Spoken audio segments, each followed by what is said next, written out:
Hello students, উচ্চ মাধ্যমিক পরীক্ষার্থীদের জন্য বলছি। আশা করছি তোমাদের টেস্ট পরীক্ষা ভালো হয়েছে। এখন তোমরা উচ্চ মাধ্যমিকের জন্য প্রিপেয়ার্ড হচ্ছ।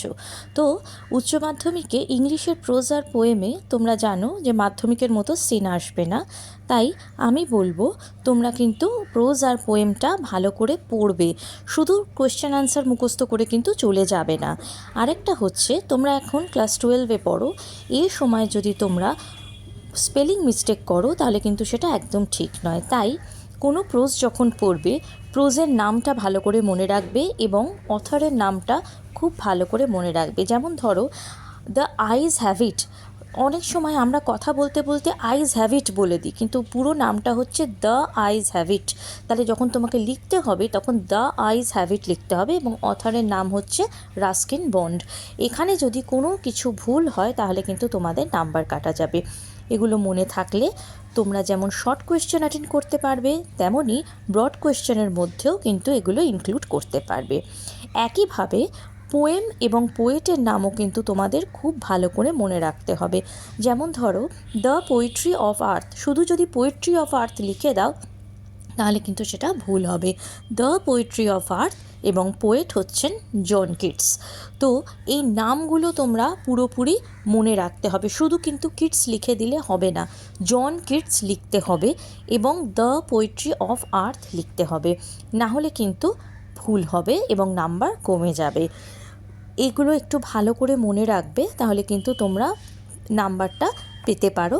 অবশ্যই ভালো করে খুঁটিয়ে প্রোজ এবং পোয়েমটা রিডিং পড়বে, না হলে কিন্তু লাইন তুলে প্রশ্ন দিলে অনেক সময় বুঝতে পারবে না যে সেটা কোন প্রোজ বা কোন পোয়েম থেকে নেওয়া।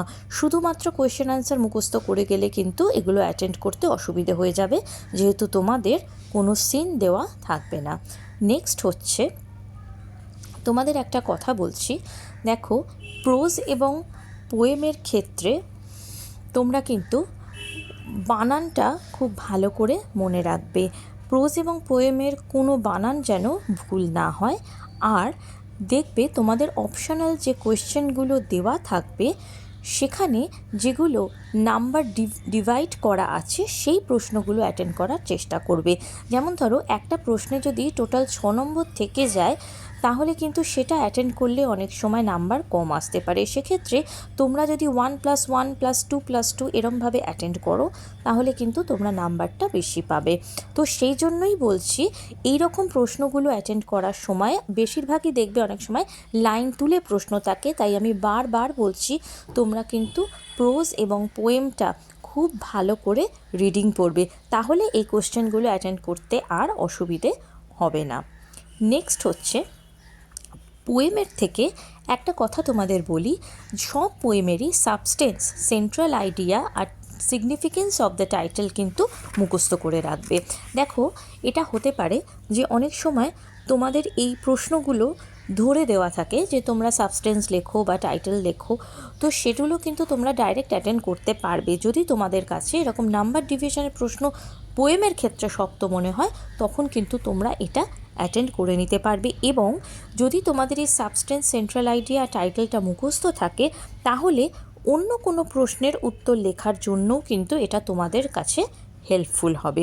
তাই আমি বারবার বলছি, প্রত্যেকটা কবিতা থেকে substance, central idea, significance of the title কিন্তু অবশ্যই পড়ে রাখবে, তাহলে কিন্তু তোমাদের লিখতেও সুবিধে হবে এবং কোনো প্রশ্ন যদি শক্ত থাকে তার অপোজিট তোমরা কিন্তু এটা ভালো করে অ্যাটেন্ড করতে পারবে।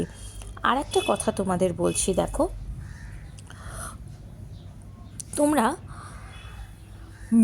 স্পেলিং মিস্টেক যত কম করবে তত কিন্তু খাতার ইমপ্রেশনটা ভালো হবে। স্পেলিং মিস্টেকের কথা আমি বারবার কেন বলছি, দেখো, এখন তোমরা ক্লাস 12-এ পড়ো এবং হায়ার সেকেন্ডারি পরীক্ষা দিতে যাচ্ছ, সেখানে যদি তোমাদের স্পেলিং মিস্টেক হয় তাহলে সেটা কিন্তু খুব খারাপ ইমপ্রেশন হয়। যেমন ধরো, থ্যাংক ইউ ম্যাম থেকে Mrs Luella Bates Washington Jones. এবার এই নামটা হয়তো তোমরা জানো, কিন্তু কখনো কখনো কোনো জায়গায় যদি স্পেলিং মিস্টেক হয় তার মানেই এক্সামিনার মনে করবেন যে তোমরা কিন্তু ভালো করে রিডিং পড়োনি বা স্পেলিং এইভাবে তৈরি করোনি, সেটা কিন্তু ভালো ইমপ্রেশন হয় না। এবং স্পেলিং মিস্টেকের জন্য যদি নাম্বার কাটতে শুরু করে তাহলে তোমরা যা মুখস্থ করে লিখছো সেই অনুযায়ী কিন্তু তোমরা নাম্বার পাবে না। আরও কিছু জানার থাকলে আমাদের সঙ্গে কন্ট্যাক্ট